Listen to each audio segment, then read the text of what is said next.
any of the facts concerning what I'm about to read to the jury, okay? Mr. Owens, you agree? Okay. We're ready for the jury.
Good morning, members of the jury.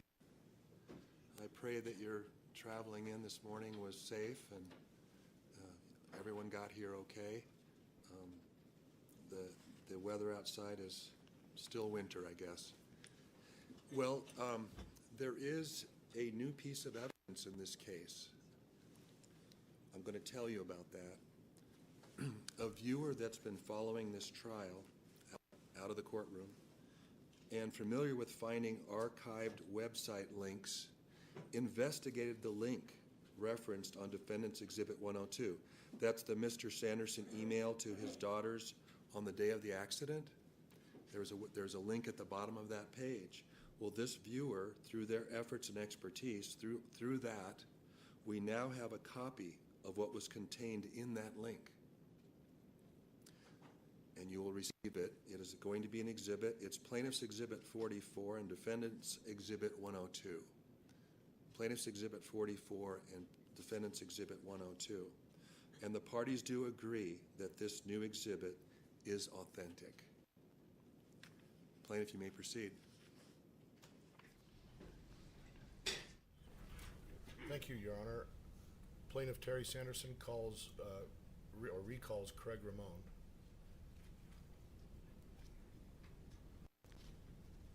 Mr. Ramon, you'll need to be sworn in again as a witness. It's a new day.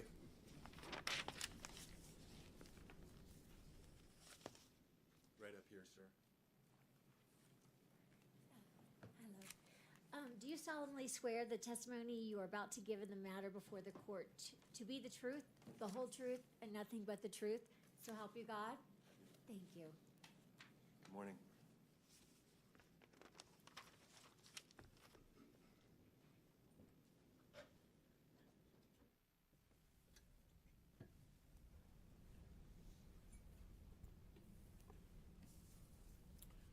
Good morning, Mr. Ramon. Good morning. I've handed you Plaintiff's Exhibit 44. Have you had a chance to review that before? Yes. And this are the comments and postings on meetup.com. Is that correct? Yes.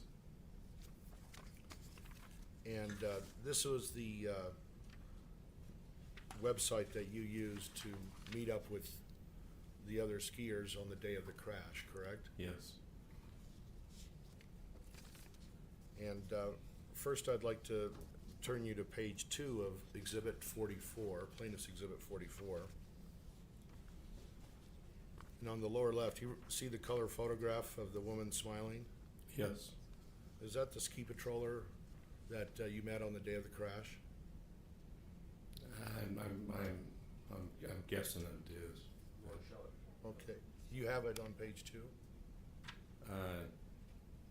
Oh, yes, yes, I believe that's her. That's Whitney Smith that you met that day? Yes. Oh, show it, sorry.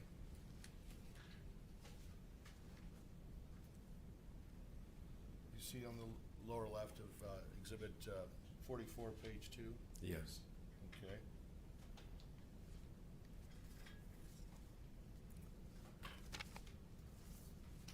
And you made a few postings on this meetup.com website, correct? Yes. Okay. I'm going to read some of your postings on that day, and so I'm going to reference some of the pages. Could you turn to page 4 of 9? The page numbers are on the bottom right. So, do you see page 4 of 9? Yes. Okay.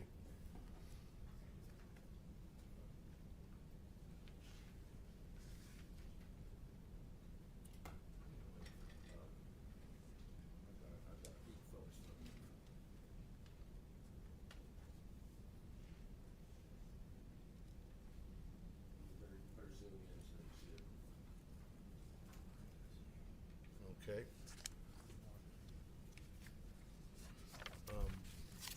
Okay, your first comment on that page 4, I'm just going to read it to you and ask you to confirm that this is what you posted. But before we start that, you'll see it says 2,588 days ago. Yes, I see that. And this was probably before the ski crash, but on the same day, correct? I'm not sure Okay. exactly. I'm guessing it was probably,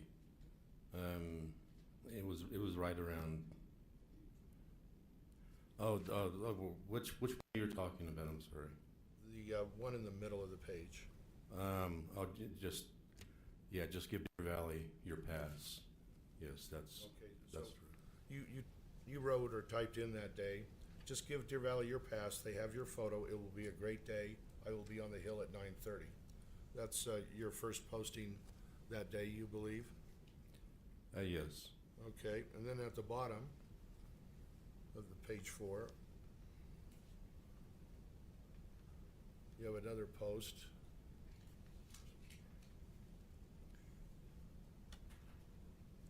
Well, maybe, well, let's see. I guess that one's a different one, maybe. Let's see. Well, maybe that's a different day. I'm going to move to the next one. Let's go to page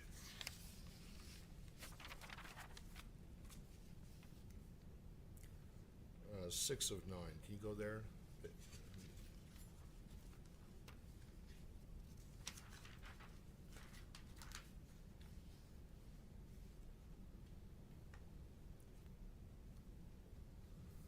Okay, I'm going to read just what you typed in there in the middle. It says, Scott, Terry was not doing the man thing. Terry had a bad hit to the head. You do not have the ski patrol take you down the hill if you have a pain in your ass. Is that what you typed that day? Yes, it is. This was the day of the crash. This was a few days after. Okay.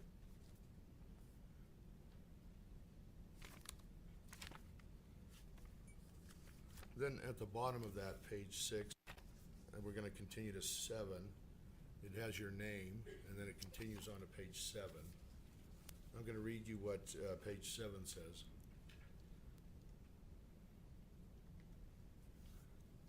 Scott, the thing you did not see was Terry was knocked out cold. Bad hit to the head. Not too sure if Terry has broken ribs. I did see the hit. Terry did not know his name. I asked Terry what his name was, and he did not know. Scott, it scared the hell out of me. Is that what you typed? True. And that was on or around the day of the crash, or after the crash? That was a little bit after, a few days after the crash. Okay.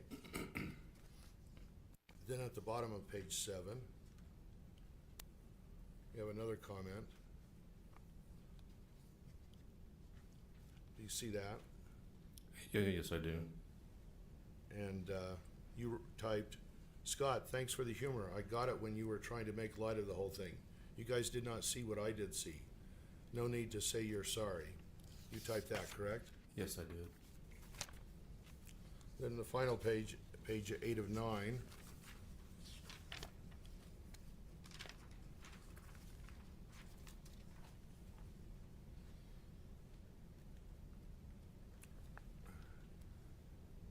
And under your name it says, you cannot make this up. Gwyneth took out Terry last week. Last Saturday, her son broke his arm skiing at Park City. Gwyneth was staying at the Montage. She took her plane out of Million Airport. I wish I did know so many people. What makes me mad is that Gwyneth took out Terry and just took off. Is that what you typed that? Yes, that it was is. the week after the crash? Yes, it is. Okay, and except for the irrelevant stuff at the end on page 9, that's all I have.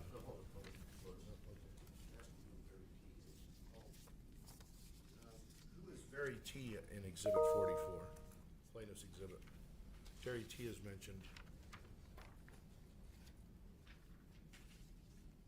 Do you remember?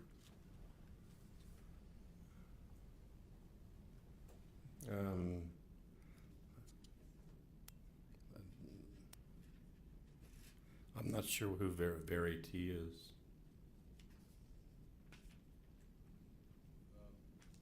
Could it be Terry Sanderson? Sustained. Okay. Yeah, Why don't you look at the Very T comments and see if it No question right now. Go ahead and ask your next question. yeah, that's right.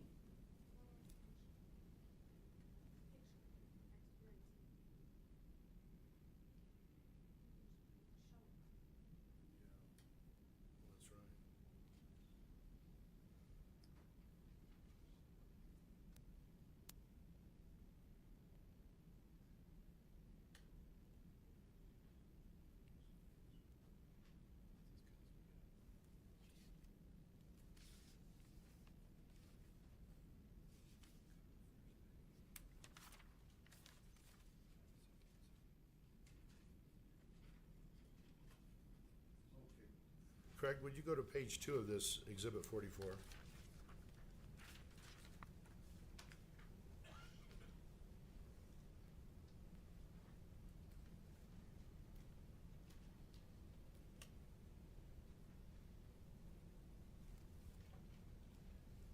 Okay. On the left, it says Very T, event organizer. Do you see Yes. that? yes, I do. And also, 2 over, it says Kurt L, event organizer, 4 shared groups. You see that? Yes, I do. Was Kurt L at the meetup group at Deer Valley on the day of the crash? Yeah, Kurt was the one who organized that day. Okay. Go back to the left and look at Very T. Are you able to recognize the photo above Very T? It looks like Terry, and Terry was the one who organized the meetup groups up at Alta. Okay. That's all I have. Thank you, Craig. Thank you, Mr. Bueller. Mr. Egan? Thank you, Your Honor.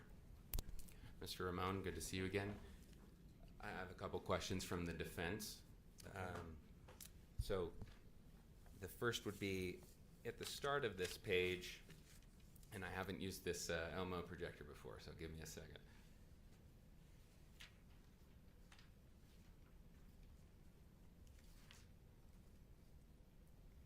Do you see that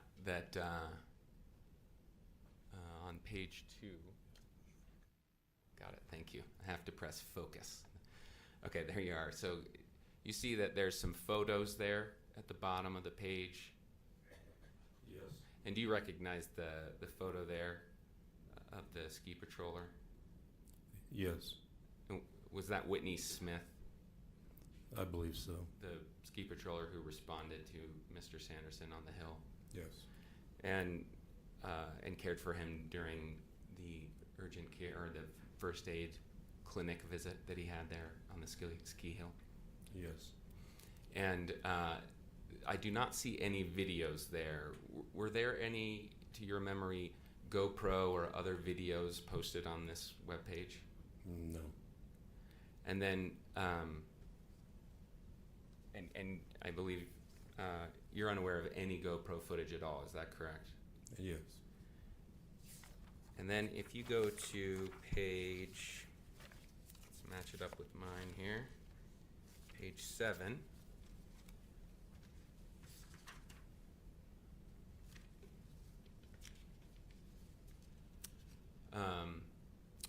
Actually, your name is cut off at the top there, so if you look back at page 6, can you see that it shows your name and then goes on to page 7 where there's at the very top there a note that you wrote? Is that right? Yes. Okay, and in that note you write, Terry did not know his name. I asked Terry what his name was and he did not know, but I believe you've told the jury last week that he did remember his name. It was, he had to really think hard about it. It took like 4 or 5 seconds for him to remember his name. But that's not what you wrote here. You wrote here, Terry did not know his name. When I first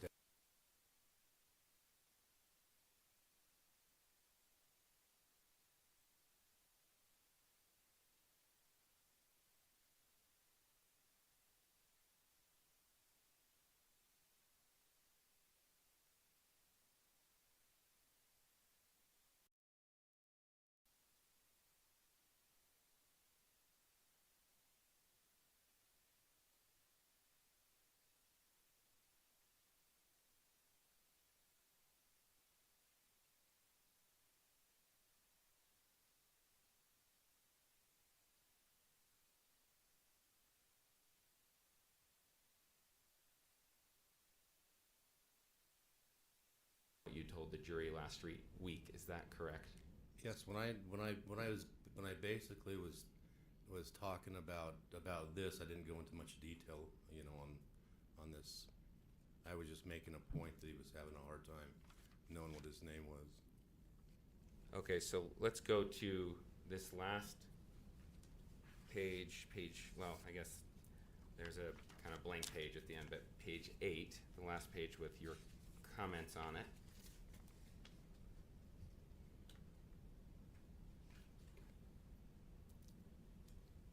Do you see up there at the top another one of your comments? James, you can expand that. Okay. You can zoom if you want. Yeah, that is hard to see.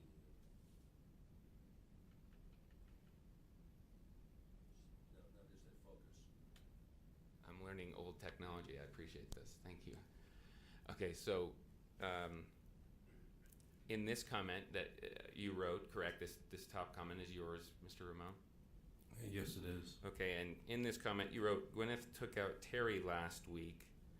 Last Saturday, her son broke his arm skiing at Park City. How did you know that?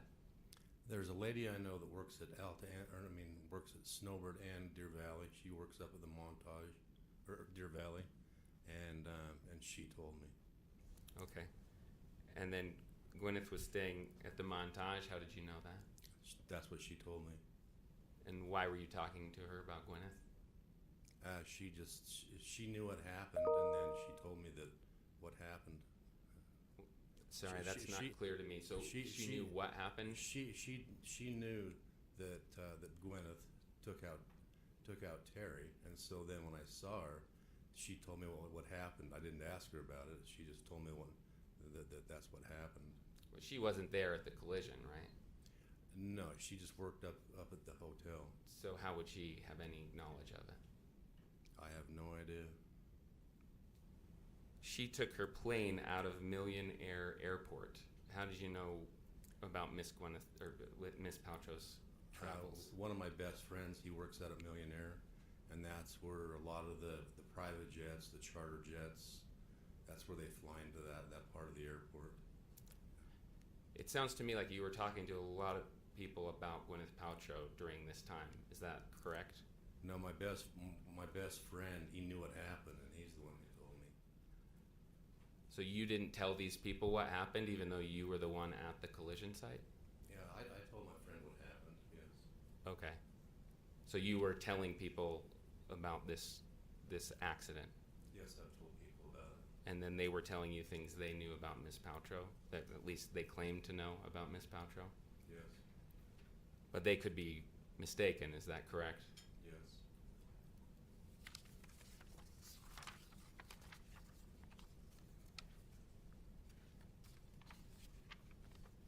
So if Miss Paltrow's son didn't in fact break his arm while skiing, you wouldn't dispute that. You wouldn't have any way to dispute that, correct? I have no idea.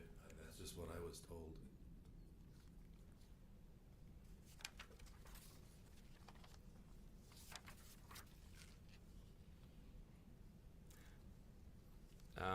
Let me go back. I just have, I think, one more question for you. So, if you were to look at let's go to page 7.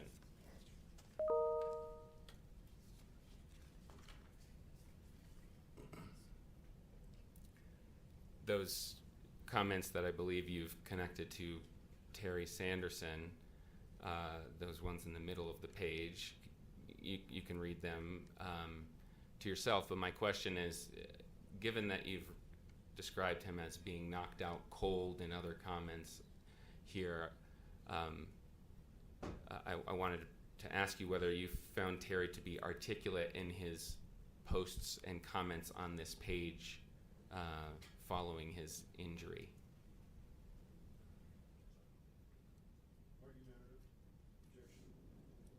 Sustained as to vagueness, if you could point out something. Okay, so maybe it's better to go.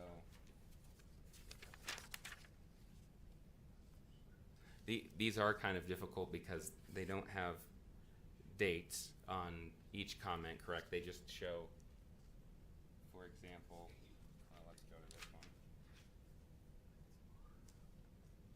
This one at the bottom, you see on Very Terry's, or Very T's comment, it says 2,584 days ago, correct? Yes, I see that. Okay, and James, that's from Saturday, by the way.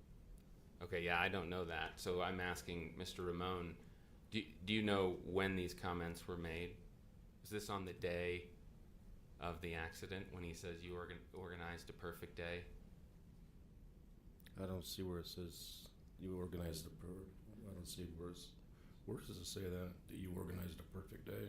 It's on page 6, the third comment down.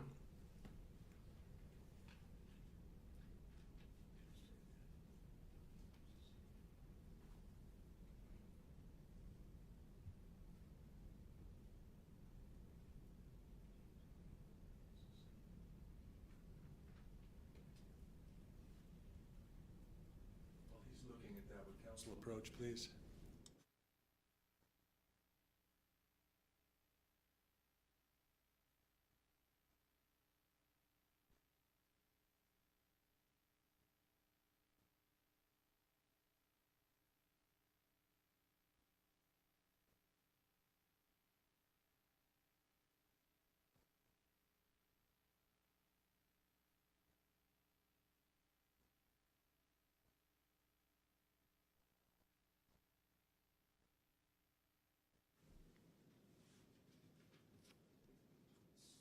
Mr. Ramon, this comment I'm pointing you to on page 6 says, it's under Very T. Yes, Kurt, you organized a perfect day for skiing. Thank you. That's true, Scott. I still have my wheels. It was nice to get to know you a bit today. Do you know whether that was written on the day of the accident? I'm not sure if it was or not. Would it surprise you that Mr. Sanderson was writing articulate notes like this after being knocked out and unconscious for 2 minutes? It doesn't sound that articulate to me, but Okay, that's all I have. Thanks. Mr. Bueller?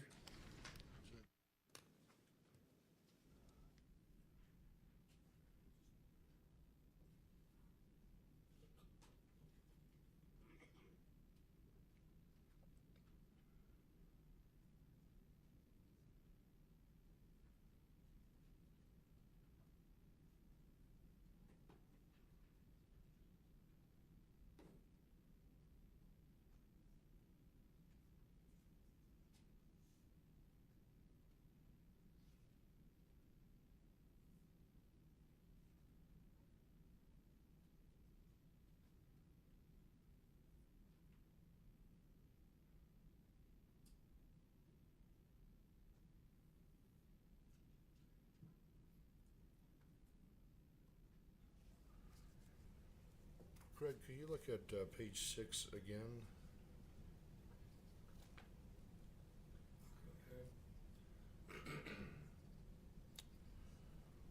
And in the middle under very T, do you see that where it says, yes, Kurt, you organized a perfect day?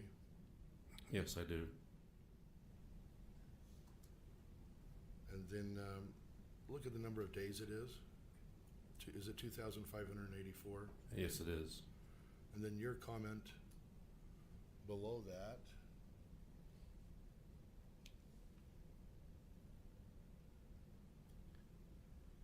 It says 2,583 days ago. Yes, So those comments were made on different days. yes. Okay. Thank you.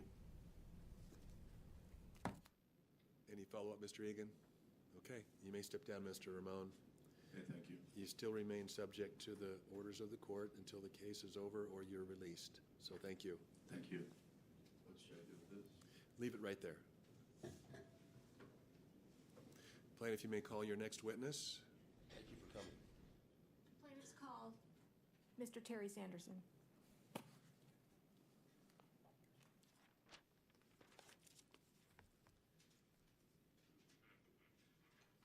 Hi. Please raise your right hand. Okay. Do you swear that the testimony you are about to give in the case now before the court will be the truth, the whole truth, and nothing but the truth, so help you God? Thank you. Have a seat. Good morning, sir.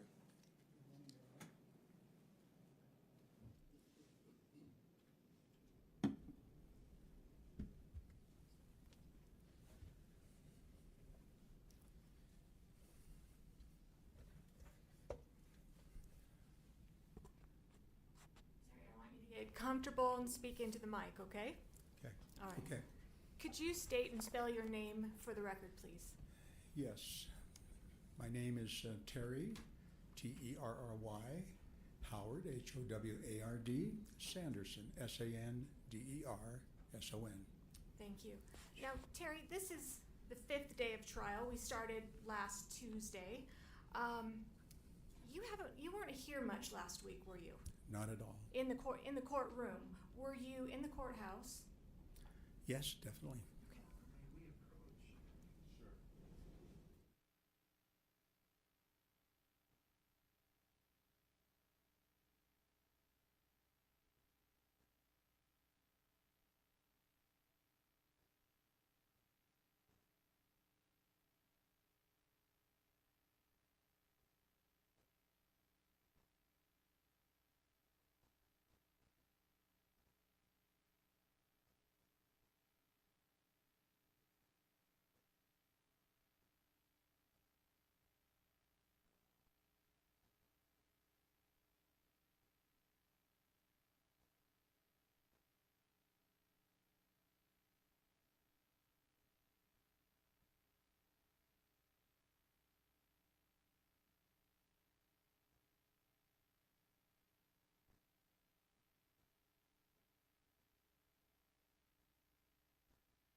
Terry, did you want to be here the last 4 days, last week, inside the courtroom?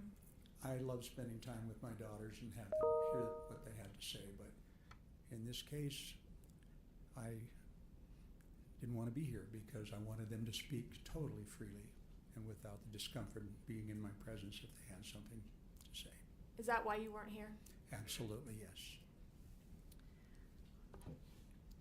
We're going to cut to the chase on a lot of things because I made counsel a promise that I would have you in less than an hour. Wow. And so I'm going to be true to my word here. It's 10 o'clock. We'll be done before 11. Okay? I want to talk about skiing. Tell the jury about your ski experience. What type of skier were you? At that time, or do you want some background? We don't need a whole lot of background. Okay. Back in 2016, what type of skier were you? I was advanced intermediate. There was no places I would go except serious bumps, narrow little gulches, and I didn't do any big jumps. So other than that, I would go just about anywhere. Okay. How often would you ski? 2 to 3 times per week. Okay. For how many years? Well, I started 37 years ago. It was a winter sport for my family. We lived at high elevation. Okay. And in all of your years, other than the ski collision with Miss Paltrow, have you ever been in another ski accident? Never. Have you ever skied with the ski patrol? As a matter of fact, I had the good fortune. I learned to ski from a family that owned a ski resort. They were relation, and they would come out to Snowbird, and they were, I think, it was a whole family-run operation with 8 children, and so they were ski patrollers and they were instructors, and I had the very best of company every winter for a week when the kids were out of school. And then I had the good fortune of having a Lions Club friend, Scott, who's still a dear friend, that lives up in Spokane, and he was a ski patroller for Targhee. And he said, Terry, come up with me, on this weekend. And I said, I'll slow you down. And he said, you know what? Just follow me and do what I do. And that's what I did. And I had the good fortune of spending a lot of time with Scott and seeing and observing what ski patrols do and how they calm people down and reassure them they're going to be okay. So I really appreciated that and experience. So it sounds like you've skied at Snowbird, skied at Targhee. Had you ever skied at Deer Valley on the day of the collision? No. That was your first time ever skiing It at Deer was. Valley? It was. Okay. Let's talk about that day. Couple of preliminary things. I asked Miss Paltrow on Friday how tall she was. How tall are you? I think I'm now 5'5". Okay. And what was your weight at the time of the collision? Well, in the VA, you don't take anything off. Whatever you walk in with, your coats, heavy coats in wintertime, boots, wallets. I give that excuse too when I How much did you weigh about? Fully dressed, I was, or undressed, probably 63, 62 pounds, 163, 162. Okay, all right. So the jury's heard about meetup groups. What is a meetup group? A meetup group was just a lifesaver for me, being new to this area. Hard to accumulate friends. And so when a fellow that I was on a hike with, a new fellow, said, have you heard of meetup? And I hadn't.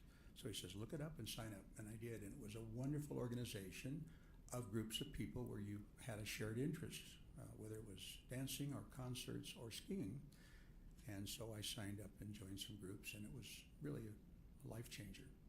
Okay, so my understanding is the day of this ski collision, you were with kind of a group of people in the meetup group. Is that fair? That's right. All right. Did the group have a plan? I mean, were you the organizer of that meetup group that day? No, I was not. I'd asked Kurt to take that over because I planned on being gone that day, and Kirk organized that. Okay. It sounds like obviously you weren't gone that day. You ended up being able to make it. I came back a little early from wherever I was and just said, oh, I'm going to go ski today.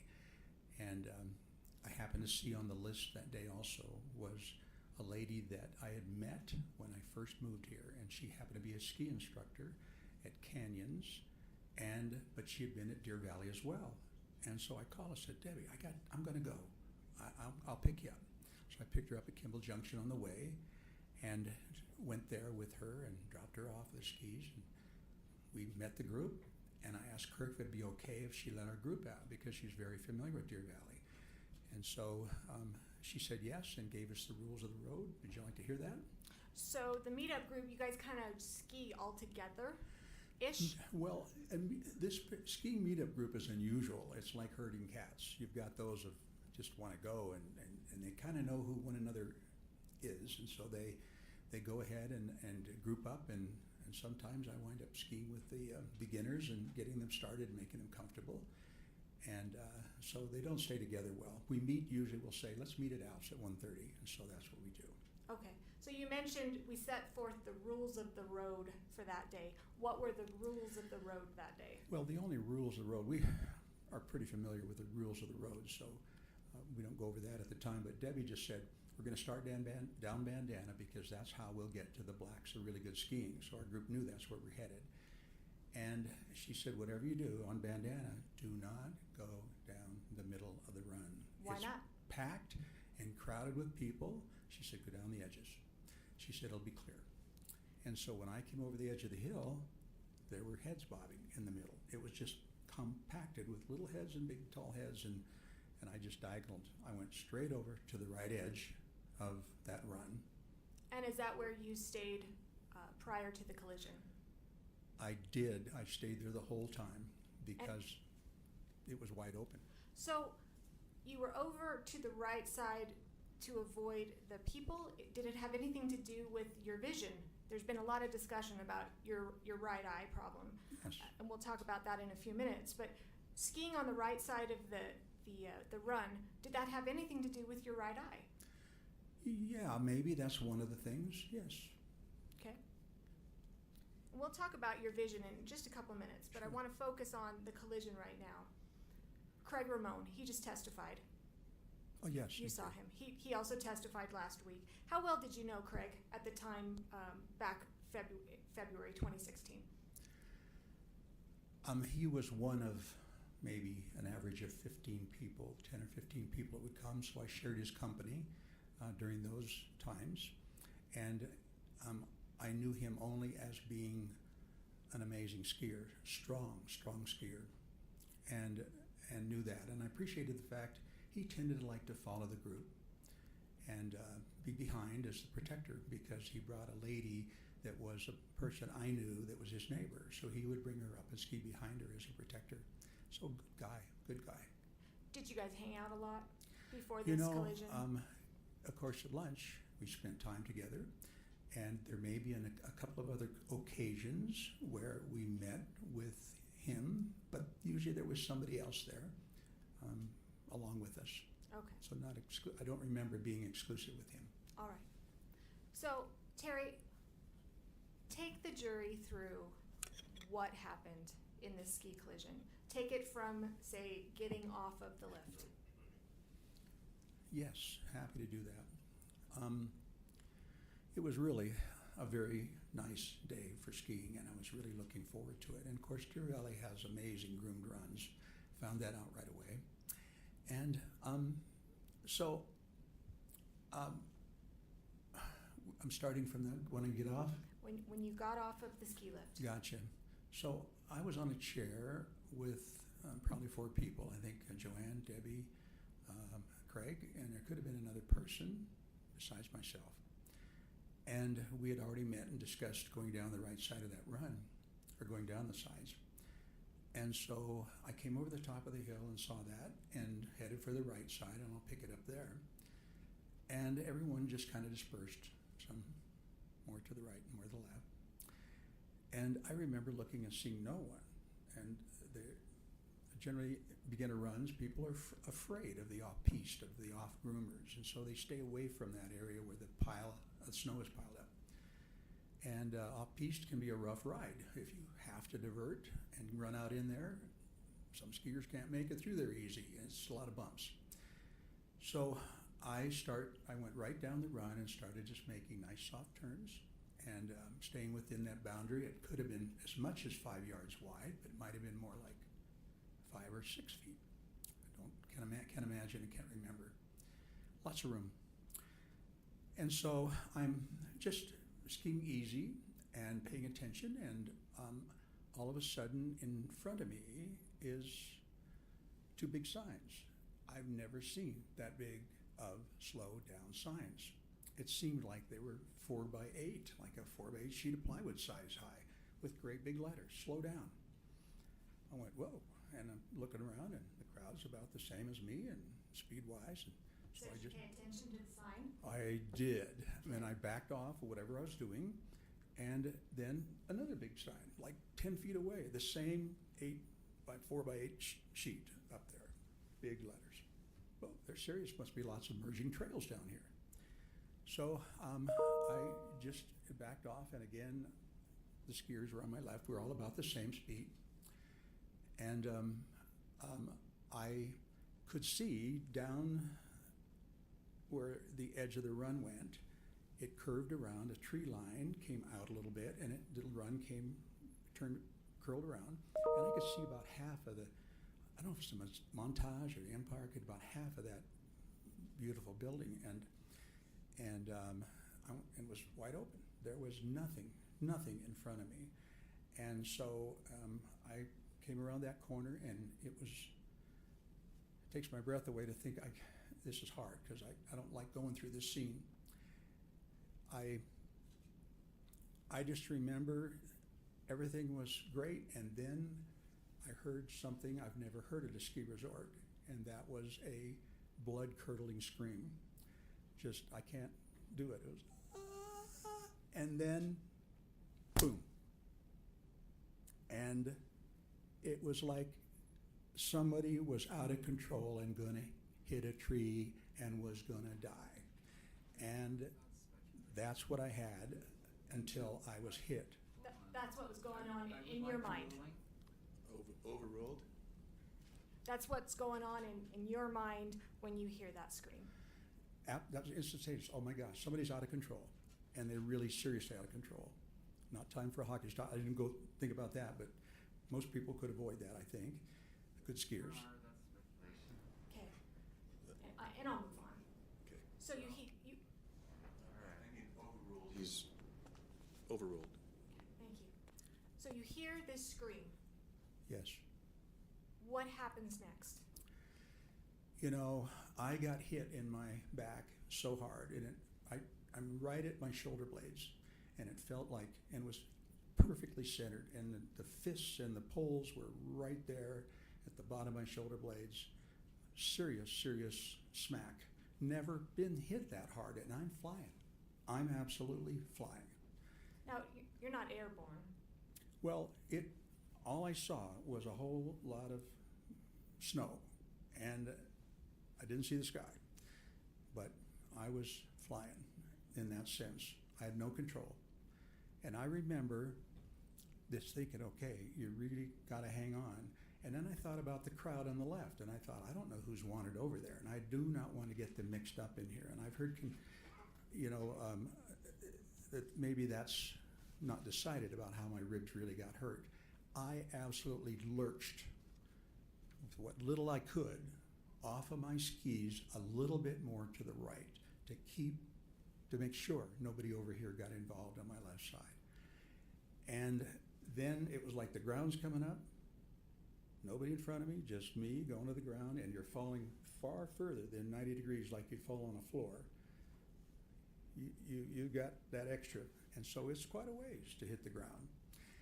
And I just said, okay, you got to protect your face, and your head, and that's the last thing I remember. It didn't happen. I did glance over and saw, just out of the corner of my eye, I could see, not glance over, but I could see somebody going by, and I'm going, okay, they're safe. Last thing I remember, everything's black. Did the person who struck you land on top of you? I wouldn't know that. I absolutely would not know that. I was just surprised. I had no upper body strength enough to be able to catch myself. I had no idea. Do you remember hitting your head on the ground? No, that part, nope, that's all gone. I just remember my arms collapsing, and that's the last thing I remember. What's the next thing you remember?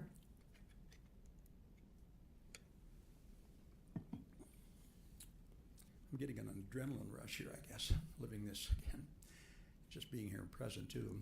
And let me just stop you really quick. You said you're getting an adrenaline rush. Is this something that you enjoy? Adrenaline rush? Not this No. kind. Yeah. Not now. Okay. All right. So what's the first thing that you remember? Or the next thing that you remember after Well, you're yes. on the ground? The first I remember is everything is still black, like I'm unconscious, but it's like my subconscious is going into protection mode, like, you better pay attention here and listen to what's being said to you. And all I could recognize was that someone was really angry at me. And it was a man, and it didn't come out clear in the beginning. I couldn't really hear what he was saying, but I just knew he was mad, and he was right above me, right close to me.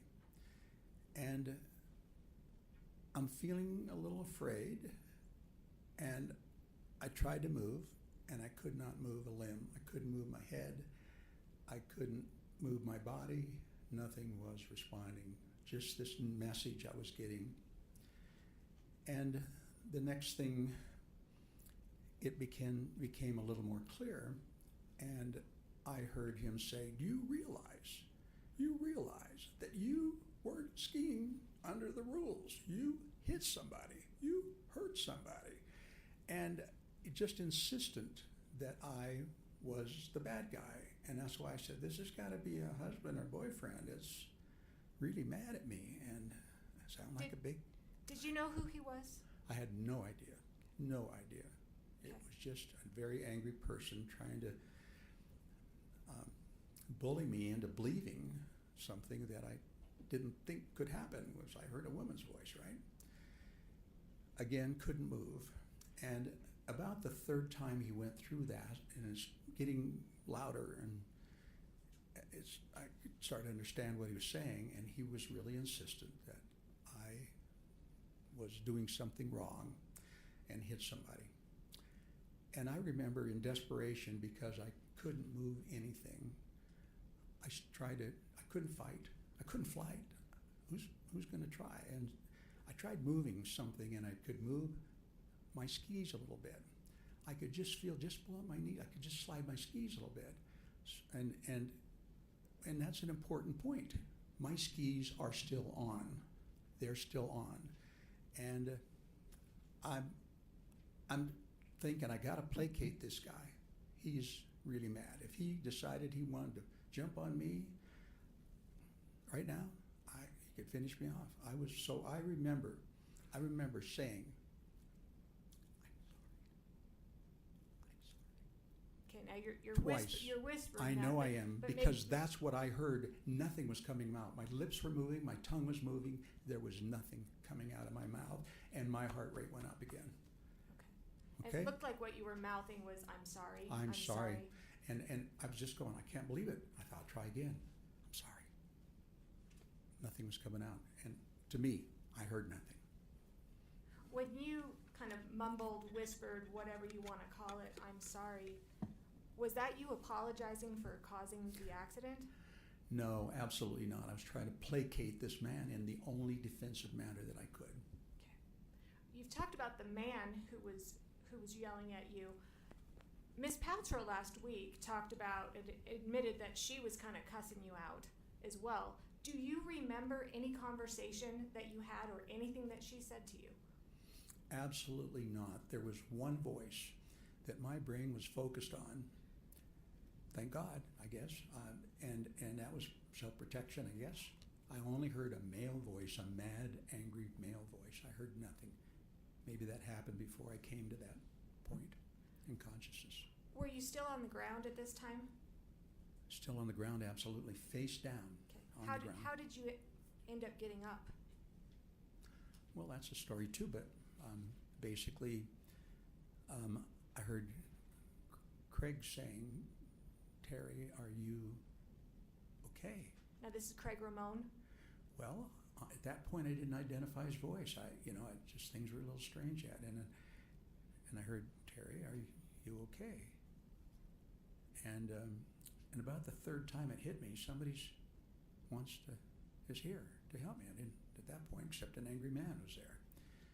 And I said, oh my gosh. And I went through, and I looked up and I could see Craig standing there above me, 8 or 10 feet. And on his immediate left, my right, was a man in an all green outfit and with a helmet on and ski goggles and, looked good. And I thought, oh, he's here to help me, right? He looks like he's from Deer Valley. And so I was going through the things, answering his question about, that were my thoughts. Now back to my injuries. Craig is saying, are you okay? And I said, oh, my ribs are so sore. There's just this really deep throbbing purple pain here. And then I said, my vision is swimming with sparks. And they were unusual sparks. I'm going, is that my retina? Is that my eyes? And it wasn't a retinal detachment, a retinal hole or anything. And I'm going, that's my brain. I'm thinking, those sparks are my brain. And all this time you're still on the ground. I'm actually, the next point is that after I tell him about my ears my ears are buzzing. Oh, and my brain is like it's on Novocaine. And then I realized, oh, I'm not seeing, I missed a spot. And that's where I looked up and couldn't see them and got frightened about that. And I realized, going, oh my, what's going on? And then I went like this and go, oh, happy I could see. So I missed that part. That happened before I started telling what all is wrong with me, answering his question. And then Craig said to me, as I remember, of course, my brains are a little bit stretched out of place, and I remember him saying, do you know who you are? And what I thought I said was, oh my gosh, I can feel this pathway in my brain. It's going around and trying to figure out who I am. And yes, I know I'm Terry.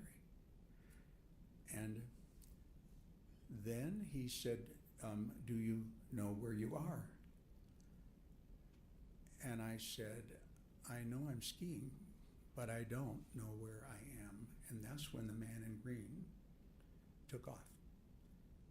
I was kind of noticing that he really wasn't interested in what I had to say. He wasn't asking questions.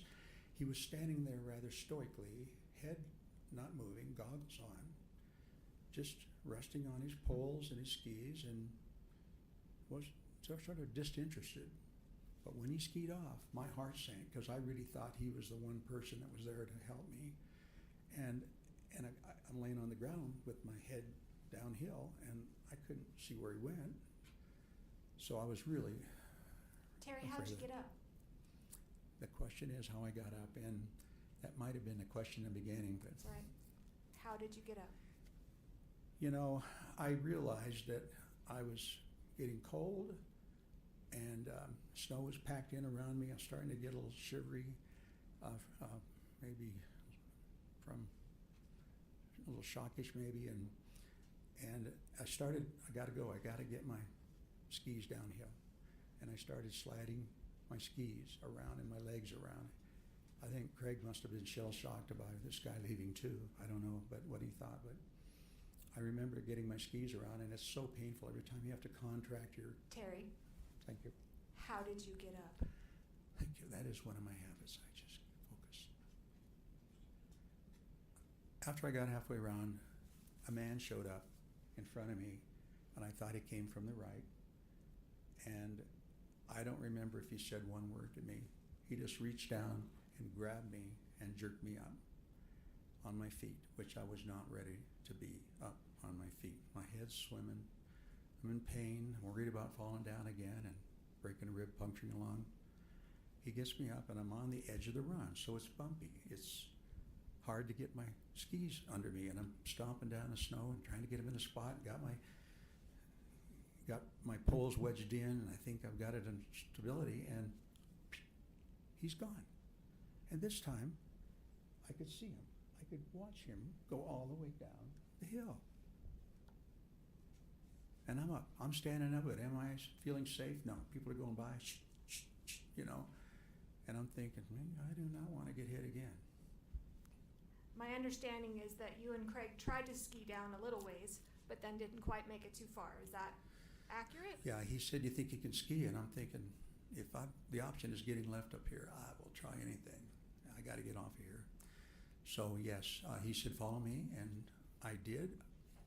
And I don't know how I was skiing. I don't think I was edging. I think I was probably snow plowing. And he finally turned around and said, Terry, stop. You've forgotten how to ski. And of course, it was just, we were trapped. And he said, I got to find help. Your Honor, there's some hearsay here. Eventually, Craig got help, yes? Yeah, he said, I got to find help. And so he disappeared, and I just put my head down and prayed that I wouldn't get smacked into again. I felt pretty vulnerable. And he disappeared. What happened when help arrived? You know, Whitney showed up, and I was so grateful to see someone. And Now, is that Whitney Smith? Yes, that's her name. Mm-hmm. And the jury has seen pictures, and we're going to put another picture up in just a couple minutes. Is she the one in a red jacket that there's a picture of in this case? Do you know? Yes, as a matter of yes, that's her. Mm-hmm. All right. So did she take you down on the toboggan, or how did you get down? She did. She said, "Are you okay?" kind of thing, and I don't know, not so good. I don't remember the conversation. It was a little easy stuff, and so got in, and I remember Whitney saying to me, "Now, you got to remember these things because I'm going to ask again later." And she told me that she was from Michigan, moved 5 years before, and had started on the ski patrol here 5 years before. She loved her job.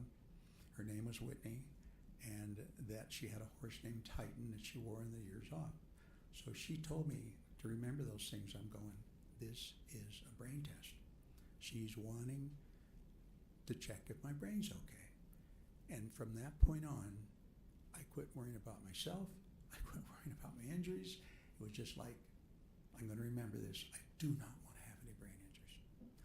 And I locked onto that and nothing else. And later on, she did ask me, and I could repeat it back to her exactly as she told me. And she won the women's downhill in the ski patrol women's competition. Sounds like you still remember some of these details. I was so determined to hang on to those facts, yes. Okay. All right. Once you got down, what type of medical attention did you receive? Still at the ski resort? Yeah, Whitney is not a paramedic. She's not an EMT. I didn't really expect her to have advanced knowledge about neurological testing and pupil testing and cranial nerve testing. She did a great job of doing exactly what she's supposed to do, just to be at that triage level to decide what kind of care I needed. Okay, so what type of care did you get? What type of medical treatment did you get when you got down to the bottom? No medical treatment. Okay. Am I missing something? Did you get checked out at the Instacare or anybody? Oh, after Yes. we left there. Yes, I asked Debbie, I said, where can I go and get checked and see what they say? And she said, well, let's stop at the Instacare. I know it's on the way. So I'd never been there before, but that's where we stopped and went in there. Okay. All right. So you got checked out. When did you learn that it was Gwyneth Paltrow that you were in the collision with? It was brought up, I think, that the people that came in to the room to check on me that were part of my group would they check in and check out once, and which is what I tell them: go skiing, go enjoy yourself. And so it came up, and it probably was Craig who said, I heard him say it was Gwyneth Paltrow. And to me, it's like, I'm not into celebrity worship, so I didn't care at that point. Did you think it was cool to collide with a celebrity? Absolutely not. That is not who I am, no. Do you ever write that? Ever tell anybody that?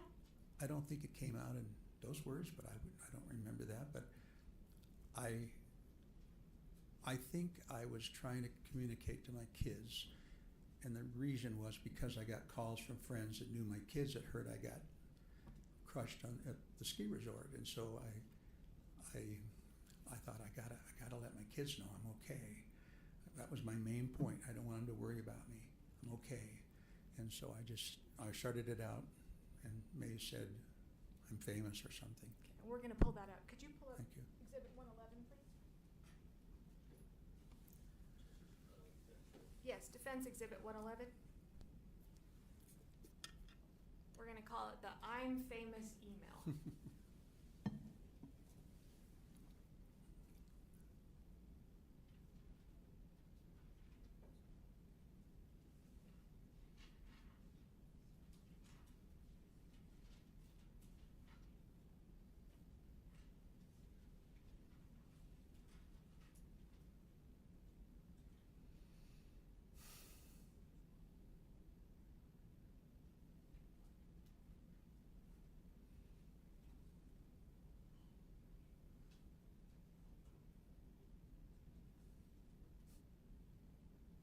Sometimes old technology like the UMO works better than the new technology, doesn't it?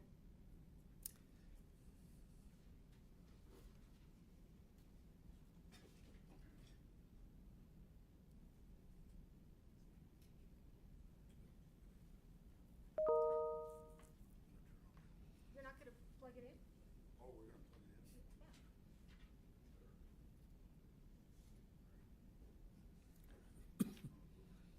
Yeah.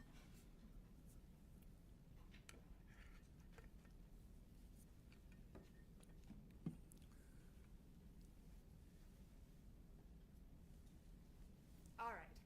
And Terry, you could come down if you need to, or does it show on your screen there?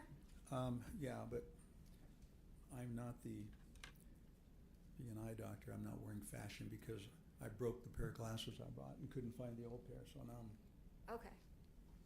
All right, Yes, so I I can want to see. go through this. Defense Exhibit 111. Do you see, first of all, there are two posts. The first looks like on the bottom is the first at 8 o'clock p.m. Yes. And then the response was at 9:32 p.m. Do you see that? I do. All right. The message reads, and I'm just tell me if I read it right, from you to Jenny, Polly, and Shay. Those are your three daughters? Yes, they are. Okay. And the subject said, I'm famous. Do you see that? I do.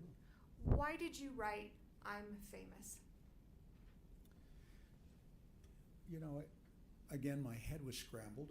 All I was trying to do is desperately communicate with my kids before they heard from somebody else I got crushed. So I didn't pick my words well, not at all how I felt. And I really was trying to add a little levity to a serious situation, and it backfired. Little did I know that this is where it'd be.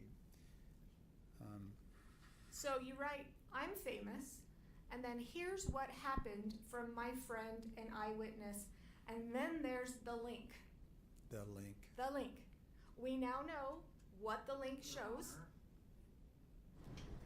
Okay, sorry, I thought you were going to the GoPro. I'll withdraw my comment.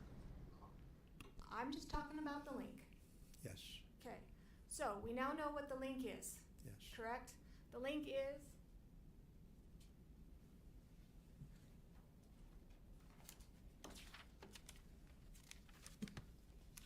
it's a really bad picture. Terrible picture.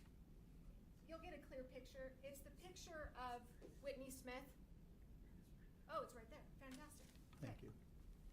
It's that, and then that leads to later comments back and forth between you and Craig. Yes.